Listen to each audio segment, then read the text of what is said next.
Putain les gars. J'ai l'idée parfaite pour la nouvelle présentation du test qu'on doit faire sur le MG100. Je te jure, j'ai fait un truc, c'est du sale. Ça roxe du poney, ça casse de l'ours. Allez, je vous montre parce que franchement, vous allez voir. Paintball présente le tout nouveau iMac MG100 est un des guns de chez Planet Eclipse. Avec ce gun, tu pourras courir tout nu dans la faune autant de fois que tu veux. Tu pourras détruire les voitures des talibans et leur tirer dessus avec un psychopathe.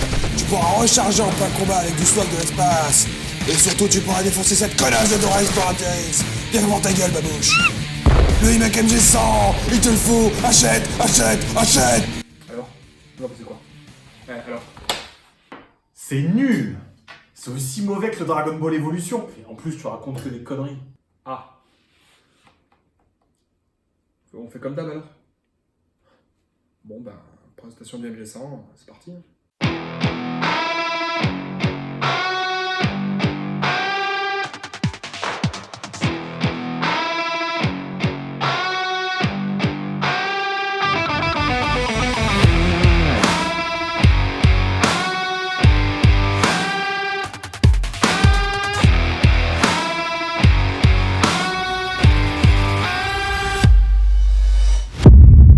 Salut à tous et bienvenue dans Starks. Aujourd'hui on se retrouve pour le test du prototype de chez Planet Eclipse, le MG100. Il est le tout dernier lanceur de chez Planet Eclipse, mais c'est aussi leur premier lanceur MagFeed. MagFeed pour Magazine Feeder.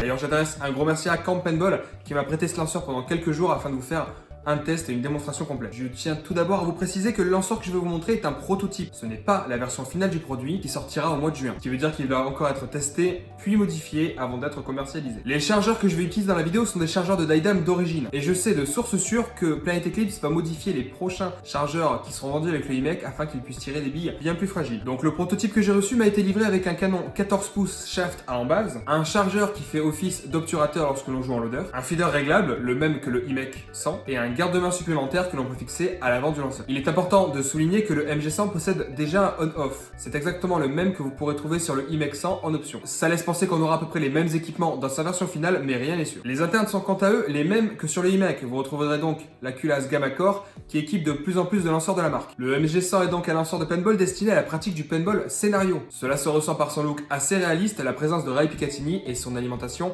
par charge. Cependant, le lanceur est totalement polyvalent car il vous suffit de changer une seule pièce pour pouvoir jouer en loader. Il est d'ailleurs compatible avec le système PAL développé par Planet Eclipse pour ses lanceurs. Ce lanceur est un vrai couteau suisse de la discipline. Opération 1000 sim, partie rec ball en forêt, big game, à part le speedball, vous pourrez absolument tout jouer avec.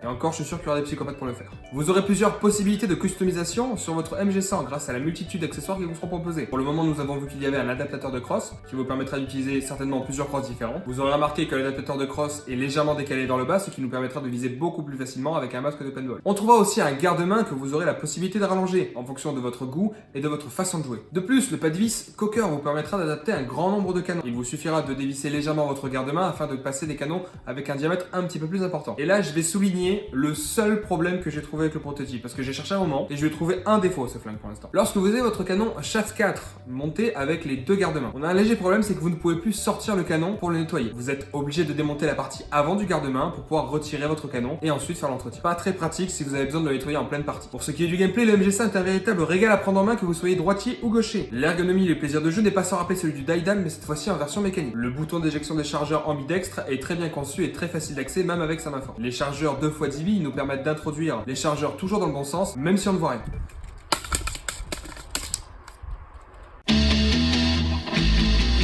De plus, vous pourrez utiliser les coupleurs de chargeurs d'origine de chez Dye sans aucun problème avec ce modèle. Et pour ce qui est de l'introduction, elle est excellente. Les chargeurs font vraiment correctement leur travail, peu importe dans la position dans laquelle vous tirez, les billes partent correctement à chaque fois.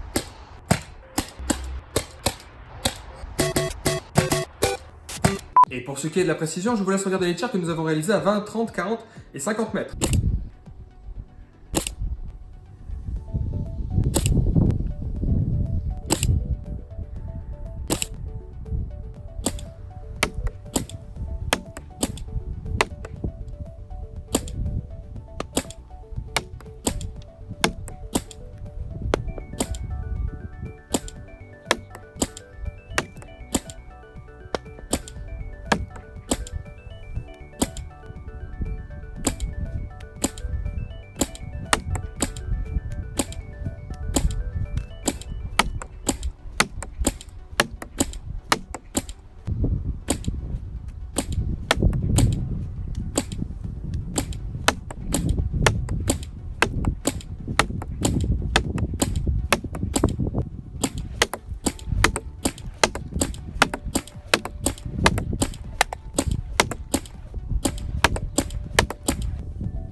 Pour le test, on a utilisé de la Prochar Red Menace, qui en plus d'avoir une boîte super cool qui me fait penser à Red Alert 3,